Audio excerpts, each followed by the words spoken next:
အားလုံးပဲမင်္ဂလာပါရှင် Famous Sweetie Channel ကနေပြအားလုံးကိုပြန်လဲကြိုဆိုပါရရှင်ဒီနေ့ဗီဒီယိုလေးကတော့ Sweetie ရဲ့ PR unboxing ဗီဒီယိုလေးပဲဖြစ်ပါတယ်ရှင်ဒီတစ်ပတ်အတွင်းimport နှစ်ပတ်အတွင်း Sweetie စီရောက်လာတဲ့ PR package လေးတွေဒီမှာ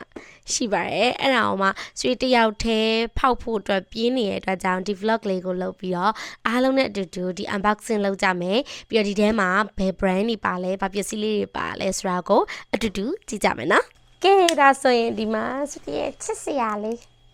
စတီရဲ့ချစ်စရာ carrot လေးကိုအရင်ဆုံးပြပါမယ်ဒီဓာတ်လေးပါcute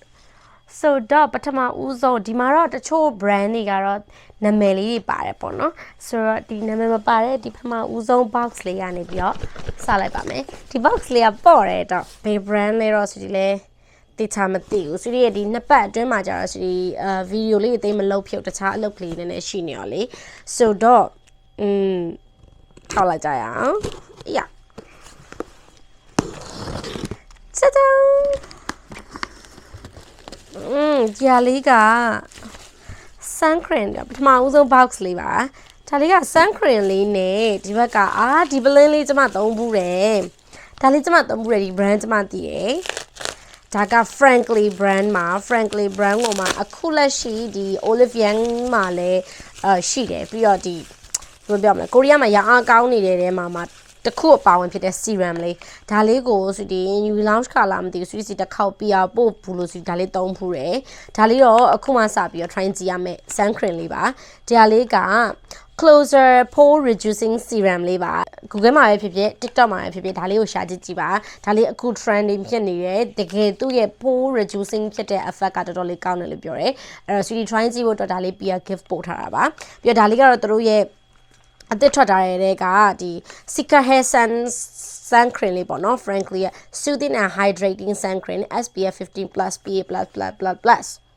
Sika hair ဆိုတော့ Sika နဲ့အဓိကထားပြီးတော့ sun cream ဒါ Sweetie ရဲ့အသားရည်က sensitive ဖြစ်ပြီးတော့ Sweetie ကဒီ acne လေးတွေရှိရဲဆိုတာကိုသိရတဲ့အတွက်ကြောင့်ဒါလေးထည့်ပေးလိုက်တယ်လို့ထင်ပါတယ်ကျေးဇူးတင်ပါတယ် thank you Frankly let's unbox to second box ဒါလေးကလည်း brand name မရေးထားဘူးဒါလေးက fully brand fully ကလေဆိုဒီသူ့ရဲ့ max 2-in-1 max လို့ပြောမှာနော် max လည်းသုံးလို့ရတယ် cleanser လည်းသုံးလို့ရတယ်အဲ့ဒါလေးကိုဆိုဒီတော်တော်ကြိုက်တယ်ဆိုဒီရဲ့ဒီ TikTok မှာဆိုလို့ရှိရင်လည်းဆိုဒီကောင်လေးနဲ့ trend ဝိုင်းထားတဲ့ဗီဒီယိုမှာသုံးထားတဲ့ max လေးအခုအသစ်ထွက်ထားတဲ့ cleanser လေးကြိုက်တယ်ပြီးတော့ tomato သူတို့ရဲ့ဒီအစိမ်းအောင်ပုံစံလေး serum လေးလည်းထွက်လာတာချစ်စရာလေးအဲ့တော့သူတို့စီကအဲ့အလေးတွေကိုကြိုက်တယ်ဟုတ်ပါတယ်ရှင် fully ရဲ့ဒီဟာကတော့ကျမတစ်ခေါက် try ပြဘူးတဲ့ modeling max လေးပါဒါလေးဆိုဒီထပ်ပြီးတော့လဲ video တင်ပေးအောင်မယ်ဒီဟာလေးကဒီ studio clinic တွေမှာသွားလို့ရှင် modeling max လို့ပြောအရေးဒီလိုအနှစ်ဖြော်အမုံလေးနဲ့အနှစ်ဖြော်ပြီးတော့မျက်နှာတစ်ခုလုံးအုပ်ပြီးရင်အဖက်လိုက်ပြန်ခွာလိုက်တဲ့ဟာမျိုးလေးလေအဲ့တော့ modeling max လေးဒါလေးဆိုဒီထပ်ပြီးတော့သုံးပြပါအောင်မယ် rice stuff modeling max လေးဖြစ်ပါတယ်သူကဆန်နဲ့လောက်ထားပြီးတော့တော်တော်လေးသုံးလို့ကောင်းတယ်သုံးလို့အေးလေးနဲ့ဖက်လေးကွာဒီက jelly တုံးလိုမျိုးလေးစားကြည့်စရာလေးဒါလေးတော်တော်လေးသုံးလို့ကောင်းတယ် green tomato clay max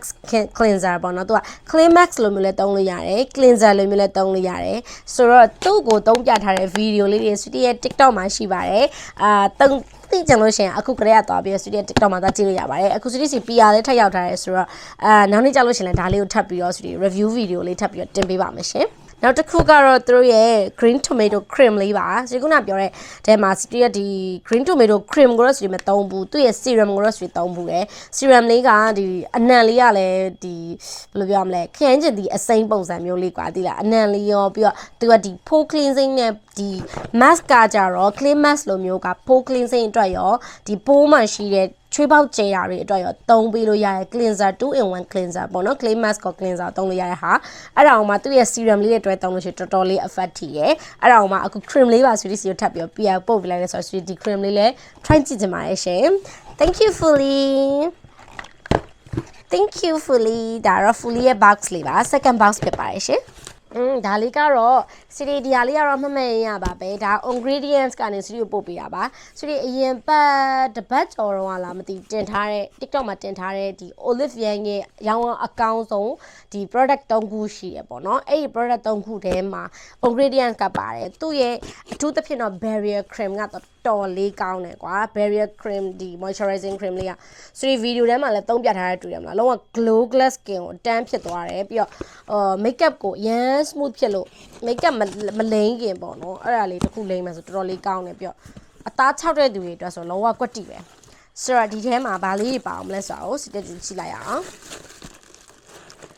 အရင်ဆုံးကတော့စီဒီအရင်ဘက်က mention လုပ်ခဲ့တဲ့ဘူးလေးဒါလေးအစ်တော်မဖောက်တော့ဘူးပေါ့နော်အသက်ကလေးဆိုတော့စီမဖောက်တော့ဘူးဒီဟာလေးက barrier strengthen skin barrier and calming lotion လေးပါ skin barrier lotion လေးပါစီဒါလေးကိုလွန်ခဲ့တဲ့တစ်ပတ်ကပဲစီဒီရဲ့ TikTok မှာ mention လုပ်ထားပေးတဲ့ brand လေးဖြစ်ပါတယ်သိချင်လို့ရှင် Olive Young နံပါတ်ရောင်းအကောင်းဆုံး product ဆိုရဲ3ခုဗီဒီယိုလေးထဲမှာသွားပြကြည့်လို့ရပါတယ် ingredients ပါရှင်စီဒီအဲ့ထဲမှာOlive Young ကဝယ်လာတဲ့ဘူးလေးကတော့အခုလက်ရှိ Olive Young မှာဒီ30 ml ဘူးလေးပါ bonus ပေးနေတဲ့အတွက်ကြောင့်မလို့အဲ့ဘူးလေးပါတွဲရက်ပါတယ်ပေါ့နော်အခုသူတို့ပို့ပေးလိုက်တဲ့ဟာလေးကတော့တဘူးတဲ့တီးသက် lotion လေးပါ30 ml တွဲရက်လေးတော့မပါဘူးပေါ့နော်အဲ့တော့ Olive Young မှာအခုသွားဝယ်မယ်ဆိုလို့ရှိရင် promotion လည်းရှိတယ်ပြီးတော့ဒီလိုတဘူးရဲရမှာမဟုတ်ဘဲနဲ့သူ့ရဲ့ Cami lotion ကိုမှ30 ml လေးပါတွဲရက်နှစ်ဘူးတွဲလေးရမှာဖြစ်ပါတယ်ရှင်နောက်တစ်ခုကဘာပါလဲဆိုလို့ရှိရင်တော့ဒီမှာ Skin Barrier Cami Max Skin Barrier Cami Max ဆိုတာခုနကဆိုတော့ဒီCami lotion ရဲ့အာနိသင်နဲ့အတူတူထုတ်ထားပေးတဲ့ Cami Max အထူးသဖြင့် Skin Barrier သမားတွေသုံးလို့ရမယ်နဲ့တူတယ်ဟုတ်တယ်48 hours soothing ဖြစ်တယ်ပေါ့နော် hydrating ဖြစ်တယ်5+1 ဆိုတာဒီတဘူးထဲမှာ6ချက်ပါတယ်ငကိုးဆို9ချက်ပါတယ်ဒါအခု5+1ဆိုတာ6ချက်ပါတာဖြစ်ပါတယ်ဒါလေးသုံးကြည့်ပြီးတော့နောက်နေ့ဘယ်လိုလေးလဲဆိုတာကိုထပ်ပြီးပြောပြပါမယ်ရှင်စီ review တွေကိုကြတော့လေသုံးပြီးတော့မှထပ်ပြီးတော့ပြောပြချင်တာပေါ့နော်အားကြဒီထဲမှာထပ်ပြီးသူ့ရဲ့အားတွေတော့မပြောပြလိုက်ဘူးဒီနေ့ဗီဒီယိုထဲမှာတော့ကိုသိရဲ့ကိုသုံးကြည့်ပြီးသွားတဲ့ brand တွေကိုပဲ mention လုပ်ပြီးတော့တေချာလေးပြောပြလိုက်မယ်ကျန်တဲ့ဟာတွေကတော့ unboxing လေးပဲလုပ်လိုက်ပါမယ်နော်ဒါလေးကတော့ Skin Barrier Moisture Deep Cleanser လေးဖြစ်ပါတယ်ရှင်ဒါလေးကဆိုရင်အထဲထဲလေးဖောက်ကြည့်ချင်လို့တစ်ချက်ထပ်ပေါက်လိုက်မယ်နော် cleanser ပုံစံလေးဆိုတော့ဒီတစ်ခါမှလည်းမသုံးဘူးသူရဲ့အထက်ကပုံစံလေးလဲဆိုရင်သိချင်လို့ချစ်စရာလေးဒီလားသူ့ရဲ့ packaging လေးတွေကလေကြက်အိုးအနှစ်လိုပုံစံမျိုးလေးအကုန်လုံးကလေအဲ့လို banana mix ပုံစံမျိုးလို့ကြက်အိုးအနှစ်ပုံစံမျိုးအဲ့လိုပုံစံလေးတော့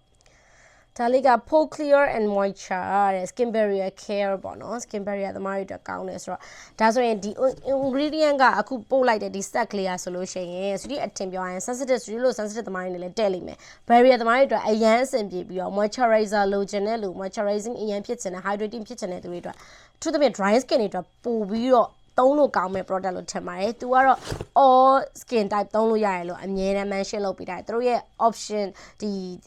ingredient option မှာကိုရ all skin type ဆိုပြီးတခါတည်း mention လုပ်ထားပြီးသား။ဆိုဒီအနေနဲ့ recommend ထပ်ပေးရမယ်ဆိုတော့သူ့ရဲ့ moisturizer Cami lotion လေးကလေ all skin type လည်းသုံးလို့ရမယ်။ dry skin သမားတွေနဲ့ combination skin သမားတွေအတွက်အရန်ကိုအဆင်ပြေလိမ့်မယ်။ဒါကတော့ဆိုဒီသုံးဖူးလို့သိချတယ်။ဆိုတော့နောက်ထပ် max နဲ့ဒီ cleanser လေးကိုတော့ဆိုဒီသုံးပြီးတော့မှထပ်ပြီး review ပေးပါမယ်။ဒါတော့ ingredient ကိုပို့လိုက်တယ်တတိယ box လေးဖြစ်ပါတယ်ရှင် thank you ingredients ဒီရလေးကတော့ packaging လေးအစားချစ်စရာလေး box လေးနဲ့လာတာပါရှင်ဒါဘယ်လိုဖောက်အောင်လဲတော့မထွက်လာဘူးတော့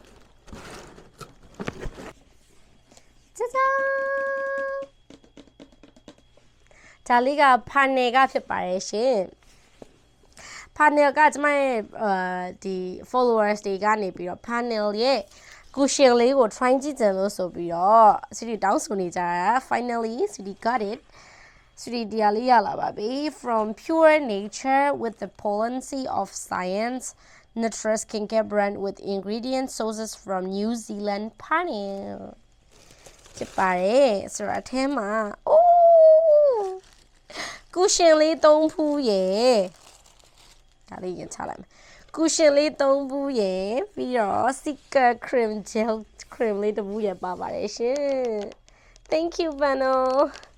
ကျေးဇူးတင်ပါတယ်စီဒီကူရှင်လေးရောက်လို့ရှင်လေးအရန်ပြောတယ်ကိုစကင်နဲ့တိုက်ဟိုဘယ်လိုပြောရမလဲကိုစကင်အရောင်နဲ့တိုက်မတိုက်တော့မသိသေးဘူးပေါ့နော်ဒါပေမဲ့ရောက်လာတဲ့ကိုစီဒီသဘောကျတယ်ဒါက panel ရဲ့စီဒီအရန် try ကြည့်ကျင်နေတဲ့ကူရှင်လေးတွေပါရှင်ဒါတို့ရဲ့အသက်ထွက်တာတဲ့ serum မှာပါပြီးသားပေါ့နော်ဒီထဲမှာကူရှင်မှာ serum မှာပါပြီးသားဆိုလို့ရှိရင်ပို့ပြီးတော့ makeup ကိုပို့ပြီးတော့ပြောင်ပြောင်လေးနဲ့ကွာပို့ပြီးလိမ့်လို့ကောင်းတယ်ပြီးတော့ skin care ပါကူရှင်ထဲမှာထည့်ပါပြီးသားဖြစ်တဲ့အတွက်ကြောင့်မို့လို့ကိုက skin care ကိုအထူးတက်လည်းအများကြီးမလိမ့်ဖြစ်ဘူးဆိုရင်တော့ဒီကူရှင်တပူးတည်သွားလို့ရှိရင်အမြဲတမ်းကိုအတွက် skin care ပါပြီးသားဖြစ်တဲ့အတွက်ကြောင့်မျက်နှာကို care လုပ်ပြီးသားဖြစ်တယ် makeup လည်းလိမ့်ပြီးသားဖြစ်တယ်ပေါ့နော်အဲ့တော့ဒါလေးကို try ကြည့်ချင်နေတာအခု CDC ပို့လိုက်တဲ့ color လေးတွေက street နဲ့ light လောက်တယ်ဘာလို့လဲဆိုတော့သူတို့စီမှာ color အများကြီးထွက်တယ်ပေါ့နော်အဲ့ထဲမှာလုံးဝနည်းနည်းလေးအညိုဘတ်သွားတယ်အညိုဘတ်သွားမှာအဝါဘတ်သွားတယ်ပေါ့နော်အရင်အဖြူဘတ်မသွားတဲ့ color လေးတွေကိုပို့ထားတာပါဆိုတော့ဒါလေးရဲ့အခု unboxing ပြီးသွားရင်ဒါလေးတွေကို try ကြည့်တဲ့ video လေးတွေစီတီရဲ့ TikTok မှာမကြခင်လာပါမယ်ရှင်စီတီဒါလေးတွေ try ကြည့်ပြီးတော့စီတီနဲ့ဘယ်အရာလိုက်ဆုံးလဲသူ့ရဲ့ texture ကဘယ်လိုရှိလဲစီတီသုံးပြီးတဲ့အခါမှာဘယ်လိုခံစားရလဲဆိုတာကိုထပ်ပြီးတော့ပြောပြဖို့အတွက်လာခဲ့ပါမယ်ဆိုတော့ thank you panel ကြိုက်ပါတယ် I love it ဆိုတော့ panel ထိလည်းပြီးသွားပြီဆိုတော့ဒီအကြီးသုံးခုပဲကျန်ပါတယ်ဒီအကြီးသုံးခုကဘာလေးတွေဖြစ်မလဲကြည့်လိုက်ကြရအောင်ဖွင့်ရခါလိုက်တာ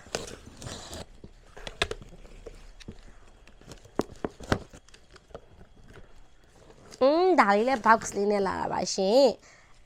ဒါကျမသိသွားပြီဒါလေးတစ်ခါမှဆိုဒီမ try ကြည့်ဘူးသေးဘူးဒီလားဒီ brand လေးကိုလေဒီ brand ကသူ့ရဲ့ပစ္စည်းတွေအကုန်လုံးကလေဆန်နဲ့ပဲလုပ်ထားတဲ့ပစ္စည်းလေးတွေကွာဒီလားဆန်ရဲ့ဒီ rice နဲ့ပတ်သက်တဲ့ rice extra နဲ့ပတ်သက်ပြီးတော့ပဲလုပ်ထားတဲ့ truck ကုန်လေးပေါ့နော်စစ်စရာလေးဘူးလေဒုကရှင်ခုန်တန်လေးနဲ့ဒုကလောက်တာ I came all the way from Korea to meet you ၄ဖူးပါပါတယ်ဟုတ်ပါ၅ဖူးပါပါတယ်ရှင်အဲ့တော့ပထမဦးဆုံးကဘာလေးဖြစ်မလဲဆိုလို့ရှိရင် cleansing balm ပါရှင်အဲ့တော့ဒါလေးကိုတစ်ခုချင်းစီတခြားဖောက်လိုက်မှာပေါ့နော်ဘာလို့ဆိုတော့ brand အသစ်လေးလည်းဖြစ်တယ်ဆိုတော့အထဲက packaging လေးကိုဆိုတခြားလေးကြည့်စင်တယ်ပေါ့ဆိုတော့အရင်ဆုံးဒီ cleansing balm လေးကိုအရင်ဖောက်လိုက်ပါမယ်ချစ်စရာလေးဘူးလေးကလုံးဝ elegant ဖြစ်တယ်ဟောကြည့်ပါဦးဘူးပုံစံလေးကိုကြည့်လိုက်အောင်လုံးဝဒီလားကိုရီးယားရှေးရိုးဒီနန်ဒရင်းပုံစံမျိုးကွာစစ်ကြာကိုလည်းသူကနန်ဒရင်းပုံစံ font လိုမျိုးလေးနဲ့ရေးထားဒီမှာကြည့်လိုက်သူ့ရဲ့ပုံစံလေးကကွာနန်ဒရင်း font လိုပုံစံမျိုးလေးတုံးထားပြီးတော့ logo လေးနဲ့ branding ပုံစံမျိုးကလေလုံးဝ Asian ဖြစ်တဲ့ပုံစံမျိုးပေါ့နော်ကိုရီးယား Mandarin လိုပုံစံမျိုးစံတဲ့ဟာမျိုးလေးလောက်ထားတာအထက်မှာတော့ဒီလိုလေးပိတ်ထားရဲဒါပေမဲ့အထက်ကဒီလိုလေးဖွင့်လိုက်လို့ရှိရင်ဒီမှာဟိုဟာလေးနဲ့ဒီလိုပိတ်ထားရဲဒါ cleansing balm လေးပေါ့နော် oh cute ဆိုတာထက်ကွာ elegant ဖြစ်တယ်ကွာသူ့ရဲ့ပုံစံလေးကပြီးရင်ဒီမှာကြည့်ဒီမှာကြည့်စီပြောလို့ပြောအောင်မဟုတ်ပဲကြည့်လုံးဝ Asian ပုံစံမျိုးလေးဆိုတာဘူးထုတ်ထားတာအစားအိုးပုံစံမျိုးလေးထုတ်ထားတယ်ဒါဆိုရင်ဆန်အိုးပုံစံလေးပေါ့အထဲမှာ तू ကဒါက rice powder လေးဟုတ်တယ် rice brand powder wash အခုနောက်ပိုင်းကဒီ cleansing form နေ cleansing wash cleansing form နေပြီး gel cleanser တွေအဲ့လိုဆိုတာတက်ကိုကိုရီးယားမှာအခုနောက်ပိုင်းဒီလိုအမှုန့်လေးကိုရှီရောပြီးတော့ပေါ့နော် powder wash ပုံစံပေါ့လေ powder cleanser ပုံစံမျိုးလေးတွေကပြန်ပြီးတော့ training ဖြစ်ပြီးတော့ခစ်စားနေရပေါ့အခုဒါလေးက powder wash လေးဖြစ်တယ်ဆိုတော့သုံးပြီးသွားလို့ရှိရင် review လေးပြန်ပေးပါမယ် how cute ပြီးသူနဲ့ design တူတူလေးကတော့ဒီမှာ brand toner လေး rice brand toner ကြည့်လိုက်ဒါလေးလည်းအရန် Asian ပုံစံလေးမှာအရေးလေးကကြဲကြဲလေးနဲ့ကွာဒီလားစံစည်းပုံစံမျိုးလေးကွာဒီလားအရေးတိုက်လေးကလည်းကြဲကြဲလေးစံစည်းပုံစံတိုနာလေး I love it ကြည့်လိုက်အောင်လို့သူ့ရဲ့ package လေးကအရန်ချစ်ဖို့ကောင်းတယ်ကြည့်လိုက်အောင်အပေါ်ကကြည့်လိုက်ရင်လုံးဝအိတ်ထုတ်ကလေးကွာဒီလား secret တကလေးချစ်စရာလေး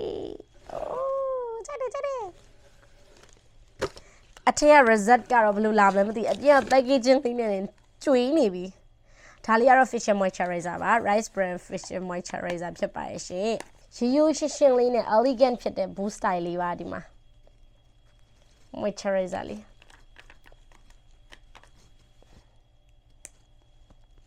oh my god အိုးကြည့်လိုက်အောင် လုံးဝဖြူဖွေးပြီးအနှစ်ပုံစံလေးရောက်ဝေါတုံးကြည့်ပါမယ်ရှင်ဒါဆိုရင်တုံးကြည့်ပြီးတော့ဒီ brand လေးကိုထပ်ပြီးတော့တင်ပေးပါမယ်ရှင်ကျွန်မရဲ့ TikTok မှာလည်းလာပြီးတော့ကြည့်ရှုပေးပါမယ်ရှင် so ဒါအကြည့်နှစ်ပုံမဲ့ကျန်တဲ့ဒူဒူဒူဒူဒူဒူဒူဒူဒူဆိုတော့ Biodance ကိုအရင်ဖောက်လိုက်မှာပေါ့နော်ဟိုကလုံးဝရင်ခုန်စရာကောင်းတဲ့ဟာဆိုတော့နောက်ဆုံးမှာပေါ့အေးကျွန်မ carrot ပြောက်သွားပြီကျွန်မ carrot ဆိုတော့ဒီကတော့ Biodance က Sweetie စီတော့ email ပို့ထားတယ်ပေါ့နော်ဘာလို့လဲဆိုတော့ Sweetie ရဲ့ channel မှာ Sweetie Biodance နဲ့ပတ်သက်ပြီးတော့တင်ထားတယ်လေသိရမလား Sweetie Biodance ကရထားအရင်တစ်ခေါက်ကတော့ Biodance ကနေပြီး PR ပို့ထားရတဲ့မှာဒီပါတဲ့ပစ္စည်းလေးတွေဆိုပြီးအရန်သုံးလို့ကောင်းလို့ဒီ recommend ပေးတယ်ပြီးတော့ review လည်းပေးခဲ့တယ်ဒီ studio လည်းသုံးကြည့်ပြီးတော့အခုကုန်ကန်နီးအောင်ဖြစ်နေပြီ max တွေဆိုကြိုက်လို့အဝါလေးတွေအစိမ်းလေးတွေဆိုကုန်ကန်နီးဖြစ်နေပြီဆိုတော့ဒီ Biodance ကနေပြီးတော့ studio ပထမတစ်ခေါက်ပို့ထားရတဲ့မှာသူတို့ရဲ့ gel toner pack လေး studio ရဲ့ Instagram မှာ mention လုပ်ထားရလေအဲ့ gel toner pack လေးတွေကတော်တော်သုံးလို့ကောင်းတယ်ကွာဒီလားလုံးဝseries အသစ်ထဲမှာတော်တော်လေးသုံးလို့ကောင်းတဲ့ gel toner pad လေးတွေပါတယ်အဲ့တော့အဲ့ဟာလေးကိုနှစ်ညအောင်ပေါ့နော်အပြာလေးနဲ့ပန်းရောင်လေးနဲ့ရထားတာအဲ့ဒါလေးဆိုသုံးကြည့်ပြီးသဘောကျလို့ sharing လုပ်ထားတဲ့အခါမှာသူတို့ဘက်ကနေပြီးတော့အရင်တစ်ခေါက်ကတော့တဲ့ in stock မလောက်ခဲ့လို့ပေါ့နော်အခုတစ်ခေါက်မှာတဲ့ဒီ gel toner pad လေးတွေကိုနောက်ထပ်စီကြိုက်တဲ့အစိမ်းနဲ့အဝါလေးနှစ်ခုစီကြိုက်တယ်ဆိုလို့အဲ့နှစ်ခုကိုထပ်ပို့လိုက်တာပါတယ်ဒါပေမဲ့ဒီ box ပုံစံကြည့်ရတော့အဲ့နှစ်ခုတည်းလုံးဝမဖြစ်နိုင်ဘူးဆိုတော့ကြည့်လိုက်အောင်ဘာတွေပါထည့်ပေးလိုက်သေးလဲမသိဘူးဟုတ်ပါရဲ့ရှင်ကျမပြောတဲ့အတိုင်းပါပဲရှင်짜잔ဘာဘာရောဒီမှာကျမပြောတဲ့ Biodance ရဲ့ဒီ gel ကျမကြိုက်တဲ့ gel toner pad လေးနှစ်ခုအပြောင်လေးနဲ့အဲ့ဒီပန်းရောင်လေးနဲ့မှာဆိုရင်တော့ Sweetie ကတော့ဒီ barrier skin သမားအရင်ကြီးမဟုတ်တော့လေ collagen ပန်းရောင်လေးကို Sweetie ပိုကြိုက်ပြီကောင်လေးကတော့အပြောင်လေးကြိုက်ခဲ့တာ Sweetie က max ထဲမှာဆိုရင်ဒီအစိမ်းနဲ့အဝါအောင်နှစ်ခုအရင်ကြိုက်တာပေါ့နော်အဲ့တော့အခုအစိမ်းနဲ့အဝါထဲမှာလည်းသုံးကြည့်ဘယ်လိုနေမလဲဆိုတော့ရရင်ခုန်နေပြီ okay ဒီပေါ်ကနေပဲဖောက်လိုက်မယ်ဒီမှာအဝါလေးရယ်ဒီမှာကအိုးအောက်ကဟာတွေပါလိုက်အစိမ်းလေးရပါရှင်ဒါလေးကသူကတော့ Sweetie စီကိုစာပို့ထားရတဲ့မှာသူတို့ဒီ gel toner pad လေးတွေကကွာဒီ max လေးတွေနဲ့အာနိတရားအတူတူပဲ gel toner ဒီ max လေးတွေကိုနိုင်အကြာကြီးမကတ်ချင်ဘူးအချိန်မပေးနိုင်ဘူးဆိုတဲ့သူတွေမျက်နှာတစ်ခုလုံးမကတ်ထားချင်ဘူးဆိုတဲ့သူတွေဆိုရင်ဒီ gel toner pad လေးတွေကို max အစားထိုးအနေနဲ့သုံးလို့ရတယ်ဆိုပြီးတော့ပြောထားတာပါအဲ့တော့ဒီအစိမ်းလေးတွေကိုလည်းဆိုပြီးသုံးကြည့်ပြီးတဲ့အခါမှာပြောပါမယ်အခုဒီမှာဆိုပြီးထပ်ထည့်ပေးလိုက်တာတော့ဆိုပြီး max ကုန်နေရတဲ့အတော့ပဲဆိုပြီး max တွေထပ်ပြီးတော့ထည့်ပေးလိုက်ပါတယ်လေးဘူးဆိုတော့ thank you Biodance ကျေးဇူးတင်ပါတယ်ရှင်ကောင်းကောင်းသုံးပါမယ် just care ကဲဆိုတော့မကြီးမဆိုတော့နောက်ဆုံးတစ်ပုံကိုဖောက်ပါမယ်ရှင်ဒီပုံကြီးကတော့ကြီးရယ်ပေါ့နော်ဒီသားလေးမှာထားပြီးတော့ပဲဖောက်လိုက်ပါမယ်ဆွေဒါလေးကိုပထမတစ်ခေါက်ပြီးပို့ထားတဲ့တုန်းကတော့ဆွေဒီကိုခုနပြောတဲ့စီရီယမ်လေးနဲ့ဟိုကလည်းနှစ်ဘူးပဲပို့ထားတာပေါ့နော်ဒါပေမဲ့ဆွေသုံးကြည့်ပြီးသဘောရမ်းကြတယ်ပြီးတော့ဆွေအပြင်မှာဆွေကောင်လေးရောအရမ်းသဘောကျတယ်ပေါ့နော်အဲ့တော့ဆွေတို့နှစ်ယောက်ဆော့ပြီးတင်ထားတဲ့ဗီဒီယိုအကြောင်းထင်ပါတယ်သူတို့အရန်သဘောကျသွားကြဆိုတော့အထက်မှာလည်းနှစ်ဘူးတော့အထက်မှာလည်းနှစ်ဘူးဆိုတာဒီလိုဘူးကြီးတစ်ဘူးဒီဘက်ဘေးမှာအသေးတွေပါတယ်တော့ဒီအသေးတွေအရင်ကြည့်လိုက်မယ်နော်အသေးလေးတွေအရင်ကြည့်လိုက်မယ်ခဏဒူဆက်ဒါလေးက pack cleanser ဒါလေးကိုဆွေးထည့်နေရဒီလားဒီသုံးခုကအပြင်ဘက်ကပါတဲ့ဟာပေါ့နော်ဒါလေးကိုဆွေးထည့်နေရအခုဒီကနေပြီးတော့လေ cleanser လေးတစ်ခုထွက်နေတယ်ဘယ်လိုလေးလဲဆိုတာအဲ့လိုရေခဲမုတ်ပုံစံမျိုးလေးထွက်နေရဆိုတော့ဆွေးဒီဟာလေးကိုလေ pack cleanser လို့ထည့်တာဆွေးအဲ့ဘူးလေးလို့ထည့်တယ်ဘာလို့ဆိုအခု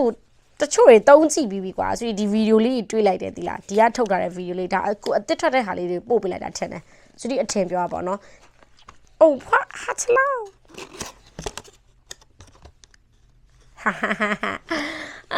မဇာတက်မဇာကျမပြောတဲ့ဟာလေးလေဒီမှာကျမပြောတဲ့ဟာလေးလုံးဝရေခဲမုတ်ခွက်လိုမျိုးလေးကွာဒီလားရေခဲမုတ်ခွက်လိုမျိုးလေးinfluencer တယောက်ပဲနာမည်တော့မမှတ်မိအောင်ဆိုဒီရဲ့ Instagram မှာဆိုတွေ့လိုက်တာဒါလေးကြည့်ပြဟဲ့ရေခဲမုတ်တကယ်ရေခဲမုတ်ကလေးကြာနေရပဲဆိုပြီးတော့လေဖြည်းဖြည်းလေးဖွင့်ရမယ်သူ့တတိထားပြီးတော့ဒီမှာကြည့်အထဲရလည်းရေခဲမုတ်လုံးဝရေခဲမုတ်ပုံစံလေးစားချင်စရာလေးနော်ဒါလေးသုံးကြည့်ရမယ် So next နောက်တစ်ခုသွားလိုက်မယ်နောက်တစ်ခုကကြတော့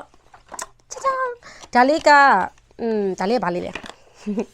ဒါလေးက pore cleansing brush လေးပါရှင် fully effective pore clear ဆိုတော့ဒီလေးထည့်ရတဲ့ဟာလေးပေါ့နော် silicone brush လေးတော့လုံးဝနူးညံ့တာပဲ Oh my god လုံးဝ brush လေးကလုံးဝနူးညံ့နေအသားလေးကမျက်နှာ cleansing လုံးဝမိုက်လိုက်တာတော်တော်လေးမိုက်တယ် good nice fully nice job brush cleanser brush လေးပေါ့နော် cleansing brush လေးတော်တော်လေးမိုက်တယ်ဒါလေးစူတီတုံးကြပဲကျေးဇူးတင်လိုက်တာသူတို့ကလည်းစူတီကျေးဇူးတင်လို့စူတီကလည်းဒီလိုလေးပို့ပြီးလို့ရှင်ကျေးဇူးရမ်းတင်တာပဲဘာလို့ဆိုတော့အဲ့လိုပစ္စည်းအတက်လေးတွေသုံးဆန်းကြည့်ကြတဲ့စိတ်ကလေးက main ကလေးတိုင်းမှာရှိမယ်ထင်ပါတယ်ဟုတ်တယ်ဗလားအဲ့တော့ဒီလိုမျိုးလေးအသက်လေးတွေရောက်လာပြီဆိုလို့ရှိရင်ဒီလိုဖောက်နေရတာကိုကအရန်ပျော်ဖို့ကောင်းတဲ့အချိန်လေးတွေလေအဲ့တော့ဒါလေးကိုစတီကအဓိကအဖြစ်ကြည့်သူရှိဖြစ်စေမရှိသည်ဖြစ်စတီအမှတ်တမ်းလေးတင်နေတဲ့သဘောနဲ့ဒီလို unboxing လေးလုပ်တာပါကြွားတာတွေဘာတွေညာတွေလည်းမဟုတ်ပါဘူးစတီလိုမျိုးအပျော်တွေကူးဆက်စေချင်တာပေါ့နော်ဒီလိုမျိုးလေးအများကြီးရောက်လာတယ်အဲ့လိုတူတူဖောက်ကြမယ်အဲ့လိုတူတူကြည့်ရတာရင်ခုန်ရရန်သဘောကျတယ်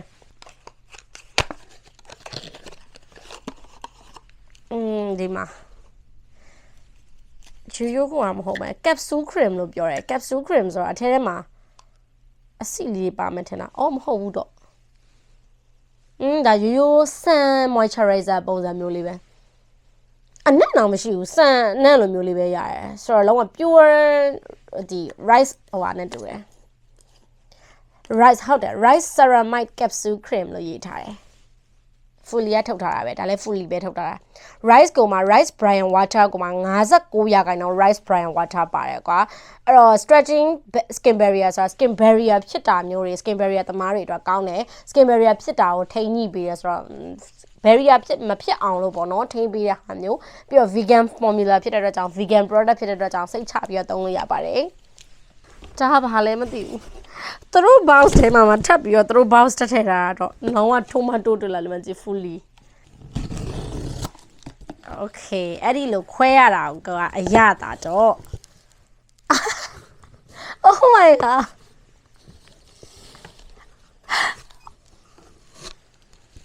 အထဲမှာလေခရဲကျင်သီးလိုမျိုးလေးဒါပါလေးစီးနေတာသူတို့ရဲ့ fully ရဲ့ပုံစံကခရဲကျင်သီးအစိမ်းဆိုတော့ဒီထဲက box ပုံစံလေးကခရဲကျင်သီးအစိမ်းပုံစံလောက်ထားတာလောကတေချာသွားတယ်ဒီမှာကြည့်ဒါခေါင်းပေါ်ကခရဲကျင်သီးအစိမ်းခေါင်းပေါ်ကဟာလေးပြုတ်နေတာတို့ကြည့်ဒါခရဲကျင်သီးတွေအပေါ်ကနေတွေ့တဲ့ဟာမျိုးလေးအဲ့လိုမျိုးလေးဒီမှာခရဲကျင်သီးလေးအစိမ်းလေး okay ခရဲကျင်သီးအစိမ်းလေးနောက်ဝတ်တာခရဲကျင်သီးအစိမ်းလေးထုတ်လိုက်ပါပြီရှင်ဘိုင်ဘိုင်ဒီခရဲကျင်သီးအစိမ်းလေး okay ဆိုတော့အထဲမှာဘာလေးပါလဲဆိုတော့ဘယ်ကနေကြည့်ရမလဲဒီမှာ fully ကနေပို့လိုက်တာ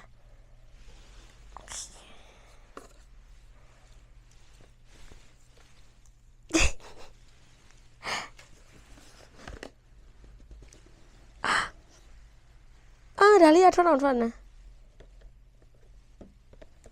ဒါလေးကဘယ်လိုပြန်တက်ရလဲokay ဒီမှာ fully ကနေပြီးတော့သူတို့ရဲ့ဒီဟာက green tomato set ပေါ့နော်ခုနပြသွားတဲ့မှာဆိုလို့ရှိရင်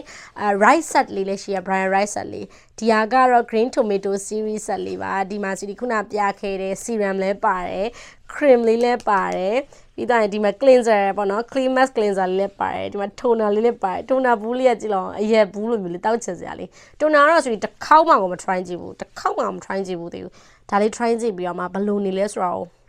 ပြန်တင်ပေးရမယ်တကယ်ပြန်တင်ပေးရမယ်ချစ်စရာလေးကြည့်ပါဦး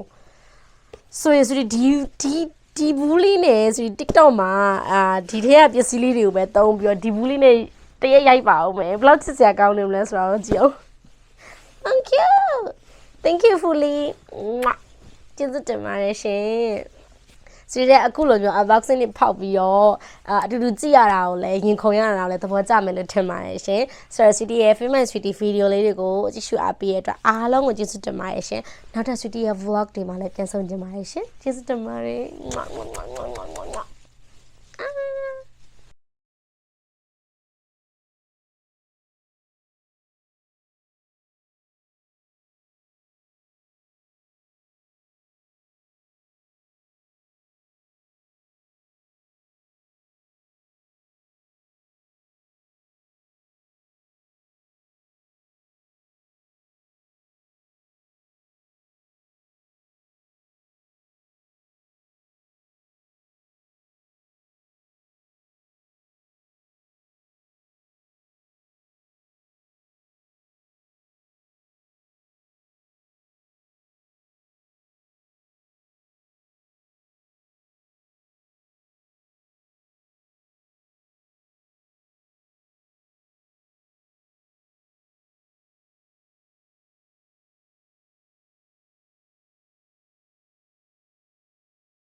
တုံးထားတဲ့ဘူးလေးပေါ့နော်အဲ့ဖောက်ဆရာမလို့တော့ဘူးဒီမှာတုံးထားတယ်တုံးထားတာအောင်မှာတော်တော်လေးတုံးထားပြီးပြီတော်တော်လေးတုံးထားပြီးပြီဆိုတော့ဒီမှာဆိုရော့နေစီဒီဒီယာကိုစုစုပေါင်း4ချိန်လောက်တုံးပြီးပြီ4ချိန်တုံးတာတော့မှအဲ့လောက်ပဲရောတော်တော်လေးကောင်းတယ်သူကလေ clay mask ကြိုက်တဲ့သူတွေဆိုလို့အိုးပတုကတသူကလေ clay mask ကြိုက်တဲ့သူတွေဆိုလို့ရှိရင်ပို့ပြီးတော့သဘောကျလိုက်ပဲကွာတိလားသူ့ရဲ့အနှစ်ပုံစံလေးကလည်းဒီလိုမျိုးလေးအော်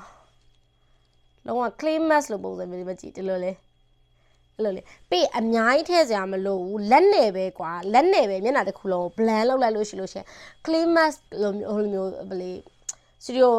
brush တွေနဲ့ကွာအများကြီးတင်ပြီးတော့ clay mask တွေသုံးတယ်လို့မဟုတ်ပဲねပပလေးသုံးပြီးသွားလို့ရှိရင် clay mask လို့အချောက်နည်းနည်းလေးခံပြီးသွားတာနဲ့ရေဆေးချလိုက်လို့ရှိရင်မျက်နှာပါတစ်ပြီးသွားဖြစ်သွားတာအဲ့တော့2 in 1သူက mask ရော cleanser ရောဖြစ်တဲ့အတွက်ကြောင့်မလို့သူက clay mask cleanser ဆိုပြီးထုတ်ထားတာဖြစ်ပါတယ် green tomato clay mask cleanser လေးပါဒါလေးတော်တော်လေးသုံးလို့ကောင်းတယ်အခုစီစီနောက်တစ်ဘူးရောက်လာပြီဆိုတော့ဒါလေးမများသုံးဖြစ်တော့မယ်ဒါလေးကပထမစီခုနပြောတဲ့ tomato serum လေးtomato serum လေးဒါလေးကတော့ဘူးပုံစံလေးပြမလို့ချစ်စရာကောင်းလို့ချာချာဒီမှာကြည့်ဘူးလေးကိုရှိုးဘူးလေးကိုရှိုးချစ်စရာလေးနော်ချစ်စရာလေးတကယ်မကြည့်ပူလေးချစ်စရာလေးတော်တော်လေးလည်းသုံးလို့ကောင်းတယ်အနံလေးလည်းမွေးမွေးနဲ့အရင်သုံးလို့ကောင်းတယ်အနံလေးကလည်းလို့ခင်းရင်ဒီအစိမ်းအနံလိုမျိုးလေအရင်မွေးတာတော့မဟုတ်ဒါပေမဲ့တော်တော်လေးသုံးလို့ကောင်းတယ်ကွာဒီကတရားလေးလဲဆိုတော့စီတီကြိုက်တဲ့ brand လေးရောက်လာရင်ဆိုတော့ပျော်တယ်စီကြိုက်တဲ့ brand လေးကထပ်ပြီး peer gift ပို့လို့ရှိရင်ဆိုတော့အရင်ပျော်တယ်ဘာလို့ဆိုကိုစီမှာကိုကြိုက်တဲ့ brand လေးကိုက collection လုပ်တယ်လို့မျိုးစီတီရဲ့ဒီစင်မှာဆိုရင်အမြဲ collection လုပ်ထားတယ်